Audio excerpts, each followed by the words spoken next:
on Real Talk with Denver7 and CPR News. Hooray for Hollywood! Sundance Film Festival is relocating in 2027. Sundance is coming to Colorado and the lights of Tinseltown with it. It's a great way to put Colorado on the map. What the move could mean for Colorado's small film producers, plus other Colorado film festivals. It's definitely drawn attention already for us. And Coloradans trying to make the film industry more inclusive and creating more opportunities for all. Welcome to Real Talk with Denver7 and CPR News. I'm Denver7's Micah Smith. And I'm Colorado Public Radio's Nathan Fernando Frescas. Each week, in a partnership between Denver7 and CPR, we have a real talk about issues impacting underrepresented people across Colorado and amplifying voices you may not always hear. Since the late 1970s, the Sundance Film Festival called Park City, Utah home. It began as the U.S. Film Festival in 1978 and formally transformed into Sundance in the mid-1980s. And it's become the place to lift up independent films. It attracts Hollywood's biggest and brightest and brings all the glitz and glamour along with it. Now, Sundance is coming to Colorado. In 2027, Boulder will be the new home of the festival, the result of years of hard work and cultivation. Numerous film groups in Colorado are excited for the arrival of the festival, but first we wanted to get some historical context of Colorado's link to film history and what filmmakers and leaders of other festivals think about Sundance's move. So we talked to the executive director of Rocky Mountain Women's Film, Nicole Nicoletta, to hear her thoughts. Nicole, thank you so much for being here. Thank you for having me. So my first question is, what is Rocky Mountain Women's Film? We are a nonprofit organization that builds community around film. We host monthly screenings of independent film.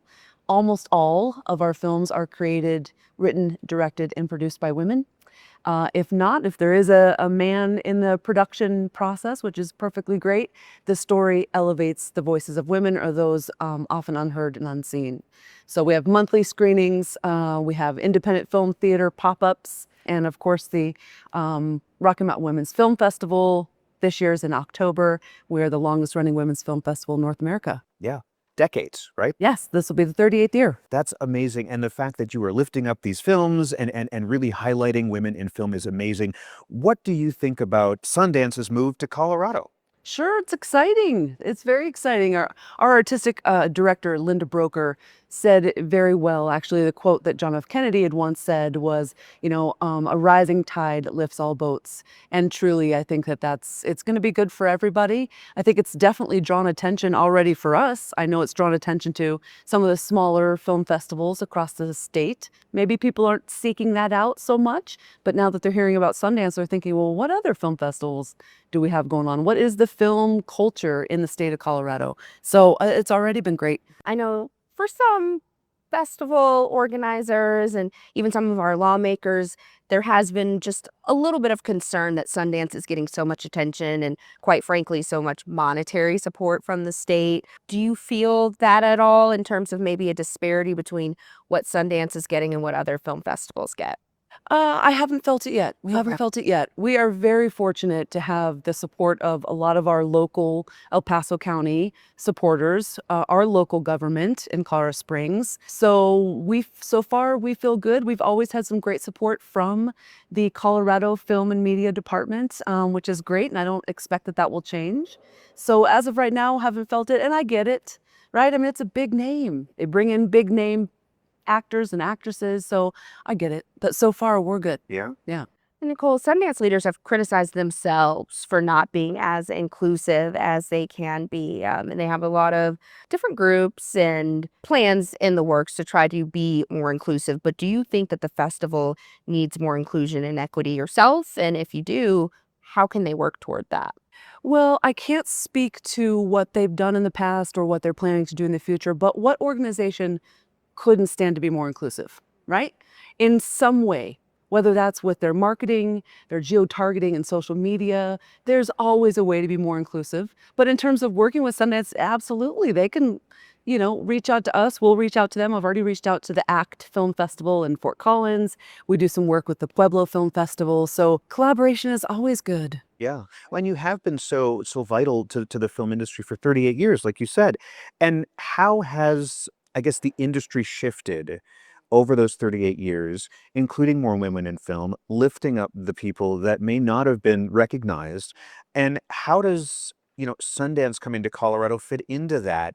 Have I seen it shift over the years? I would say, in terms of who we're reaching out to, our audience is becoming younger, right? We are predominantly documentary. So that's a certain audience, right? If you want to sit and watch these real, true, very powerful stories. So the audience, I would say, has shifted over time. But I would say, sadly, it's still a very challenging, very work of the heart for these women filmmakers, finding the funding, navigating the distribution world, right? Navigating the film festival world to get their name out, their story out. So that piece, unfortunately, has stayed about the same, but they make do. I mean, these women are so incredibly strong, and they believe so deeply in the story that they're telling. They just power through. Yeah. Yeah. We're speaking with the governor during this episode. If there's one thing that you'd want to mention to Governor Polis about Sundance, about your film festival, what would that be? Celebration. Just celebrating and making sure that the research is done to be sure that all of those smaller voices, all of those smaller festivals, small but mighty, are at the table, right? Because it's going to impact, as it already is, certainly will in the future. Just making sure that all the voices are at the table. Nicole Nicoletto with Rocky Mountain Women's Film. Thank you so much for joining us for this Real Talk. Thank you. Appreciate it. While the lure of Sundance is a big feather in Colorado's cap, not everyone is happy. Up next, one lawmaker is pushing back on the glitz and glamour in hopes of making sure the festival benefits all Coloradans, not just a few. This is Real Talk with Denver7 and CPR News.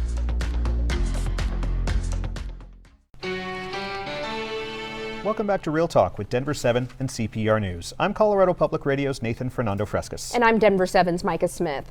When Governor Jared Polis announced that the Sundance Film Festival was coming to Colorado, he also signed into law tax credits for film festivals. The bill creates new 10-year refundable tax credits of up to $34 million to attract large global festivals like Sundance. Supporters say it's a smart investment in Colorado's creative economy. But not everyone is on board. Some lawmakers raised serious concerns, not just about the price tag, but about what it says about the state's spending priorities. And that includes Democratic State Representative Bob Marshall of Douglas County, who joins us now. Representative, thanks so much for joining us. Well, thanks for having me. Representative Marshall, you were one of several lawmakers who voted against these tax incentives. What are your main concerns with the bill, and why do you believe this wasn't the right use of taxpayer dollars?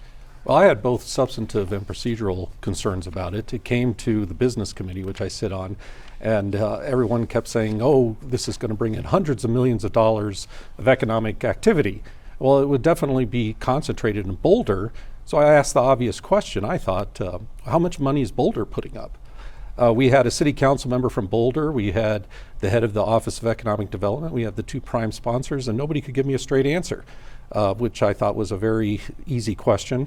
So I was the only person on the committee to vote against it in a 12-1 vote. They said they'd get back to me. A week later, I'm on the finance committee too, came before the finance committee, asked the same question, couldn't get a straight answer. I put in an open records request to the city of Boulder asking, how much money is Boulder putting up? Give me the documentation.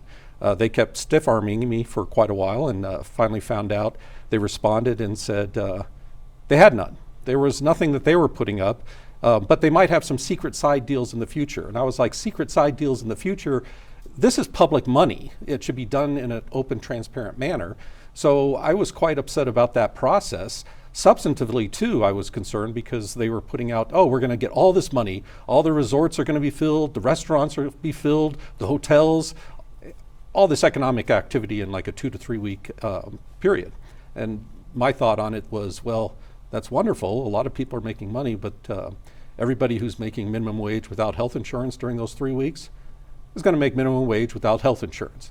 So, and the response back is, oh, they'll get so many tips. And I'm like, that's what we're trying to reduce our working class here in Colorado to basically charity. So you have this kind of two-prong approach there. If there was money that was given by Boulder for this, would it have been a different result for you in terms of voting for this? Yes, I actually offered an amendment on the floor that said, instead of the state putting up $34 million, and we actually put up $38 million that I know of, because there was an additional $4 million in two other pots of money that they gave Boulder. But I ran an amendment that said instead of us putting up the full 34 million as a state, we'll put up 17 million and match Boulder dollar for dollar. I also ran an amendment that said it would be Tabor dependent, meaning that we would not give these tax credits unless we had a Tabor surplus. So that way it wouldn't cut into our general budget and our general fund. So in the future, when a recession happens, and let me make that clear, when a recession happens in 10 years, not if, it won't go into our Medicaid funds for lower income people. It won't go into our education funds. I thought that was totally inappropriate, but that was also defeated. Well, you mentioned Medicaid and education. So how do you think the legislators should be prioritizing limited state funds, and what kinds of investments would you have rather seen instead? Well, I'm a big believer in focusing on the basics, blocking and tackling. So, public safety, public education, and basic infrastructure. And that's the best economic development programs you can have, is if you have an environment with low crime, good schools, and good infrastructure, instead of trying to play crony capitalism and picking and choosing, the good old boys to get some money, to make some money, but not helping the overall situation. So I had like a teacher tax credit that was meant to offset the out-of-pocket expenses for the teachers, and it was going to be a refundable $500 semester, $1,000 a year tax credit to offset their out-of-pocket expenses. That got defeated. Meanwhile, we have $14 million in tax credits for electric bikes, so everyone can get $500 off an electric bike. I would prefer to put that kind of money into, the education, or into the senior housing, or I had an air emissions bill that was going to ultimately cost $400,000. That would have done a heck of a lot more than the tens of millions of dollars that we give out for electric vehicles in rebates. Yeah. So you did mention that if Boulder would have put up some money, that would have earned some of your support for this. Is there a version of creative industry support you would have backed, or do you believe public funding shouldn't be used for private events like Sundance at all? Well, I'm a big believer that subsidies should not be used for private organizations and private businesses. I think it's very wasteful. I have told people when we were doing the original film subsidies, I would much rather see that money go to like film instruction in the community colleges, so that they could tell the stories in like, PBS in Boston produces Frontline, and they produce Nova and those kind of programs, and we could subsidize people to do that kind of documentation and documentaries and those kind of creative industries, because that's the kind of thing that wouldn't get done otherwise unless the government subsidized it. But private industry trying to make a profit and us throwing extra money towards them, I think is just a horrible waste of money. Governor Polis is a firm believer in this, and he has stood up and said repeatedly, this is a great thing for Colorado. We'll be speaking with the governor coming up. What do you have to say to him about this? Is there any room for movement with you with Sundance? Because it's going to be here for the next at least 5 to 7 years, right? Yeah. Well, and I've had some of my closest colleagues and friends are the ones who are actually running it, the bill, and then they've joked that I'll be first in line to get a ticket at Sundance, but that won't be. I mean, it's here, it's coming. I wish we would put like a Tabor trigger going forward. So, when the people who put this forward now are no longer in office in 5 years, we won't be putting a future legislature into the situation of trying to find $5 million for Medicaid or our schools, because it's going to Sundance rather than into the general fund. State Representative Bob Marshall of Douglas County, thank you so much for joining us for this Real Talk. Yeah, well, thanks a lot for having me. We want to note, after our conversation with Representative Marshall, Boulder announced its plans to kick in an additional $34 million in incentives for Sundance Film Festival over the next 10 years, matching the state's incentives. Denver7's news partners at the Denver Post report the money is coming from a coalition of Boulder's biggest civic and cultural boosters. We reached back out to Representative Marshall for his response. He tells us in part, quote, almost this entire match is not real dollars like that being provided by the state's taxpayers, but in-kind contributions consisting of waivers of city permits and fees. These contributions are not taking money away from anyone else or from other priorities. He goes on to say those state dollars come directly out of the pocket of Colorado's taxpayers and compete against far more pressing public needs. State and city leaders are quickly preparing for the first official Sundance Festival in Boulder in 2027, and there's a lot to do before that. Coming up, Governor Jared Polis and the Executive Director of Colorado's Office of Economic Development and International Trade give us a preview of what's to come. This is Real Talk with Denver7 and CPR News. Welcome back to Real Talk with Denver7 and CPR News. I'm Denver7's Micah Smith. And I'm Colorado Public Radio's Nathan Fernando Frescas. The Sundance Film Festival will be the biggest gathering of film lovers Colorado has ever seen. In Park City, Utah, where the festival has lived since the 70s, the event directed thousands to the small mountain community. And now in just a few short years, Boulder will be the home of Sundance. It's a big get for film lovers in Colorado and a potential boon for the economy and visibility for Hollywood filmmakers too. We met with Governor Jared Polis and the Executive Director of the Office of Economic Development and International Trade, Eve Lieberman, to discuss how Colorado is preparing and their thoughts on how the state will benefit from Sundance year after year. Governor Polis, let's start with you and really look at the big picture here.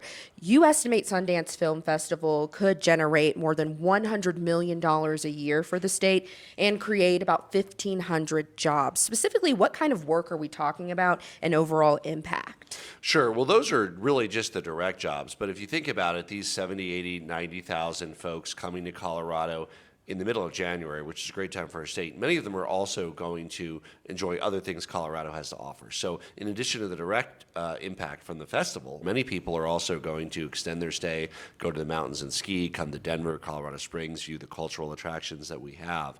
So it's a great way to put Colorado on the map in the artistic community, in the cinematic community, and really promote Colorado above and beyond just the benefits of the festival itself. So we talk about the economic planning. What about the cultural impact, and how are you going to move that beyond Boulder to places like Colorado Springs, Grand Junction, etc.?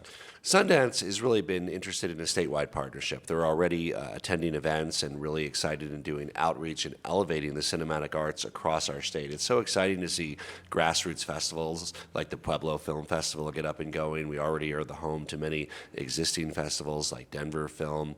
Really, Sundance is a capstone to that. I think in many ways will activate the artistic community, not just during the festival weeks, but year-round. Well, let's dive a little bit deeper into the outreach. Eve, what kinds of support will the state offer to make sure local filmmakers benefit, including those just starting out in the industry? So part of the tax credit bill that was passed was supporting recruiting Sundance Film Festival to relocate to Colorado. But it also, importantly, helps support small film festivals that are already existing in Colorado. That will help benefit everything from, Telluride Festival to the Boulder International Film Festival to Denver International Film Festival. There are so many film festivals that we want to elevate and help promote that have year-round programming.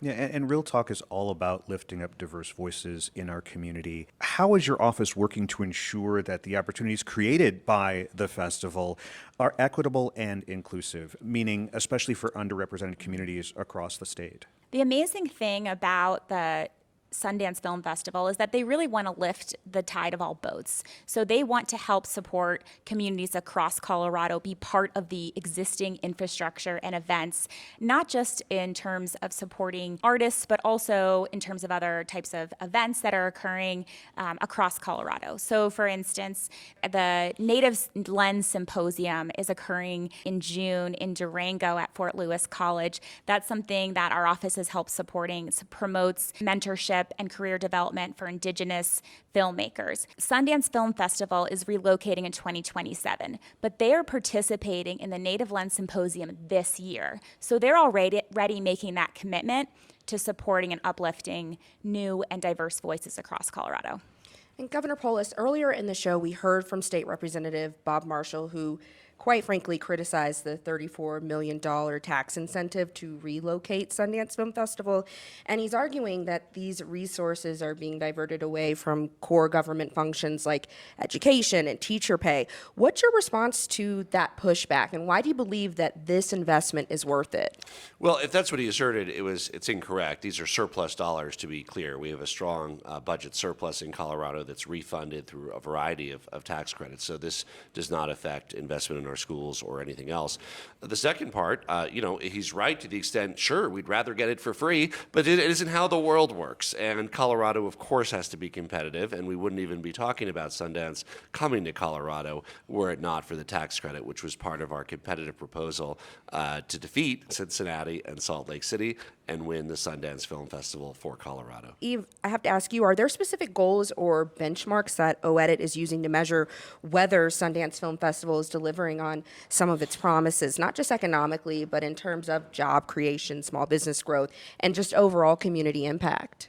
We want to work with Sundance Film Festival to figure out what the milestones are, but we know already from the economic impact is over $100 million per year, and it'll bring 70,000 people participating in the film festival. 25,000 are out of state. That's data we already know from what exists in Utah, and we have the capacity to help Sundance Film Festival expand and grow. One of the competitive aspects of our proposal is that they have the room to grow. In the Boulder, Denver market, with the number of hotel rooms we have, they were really hamstrung in Park City.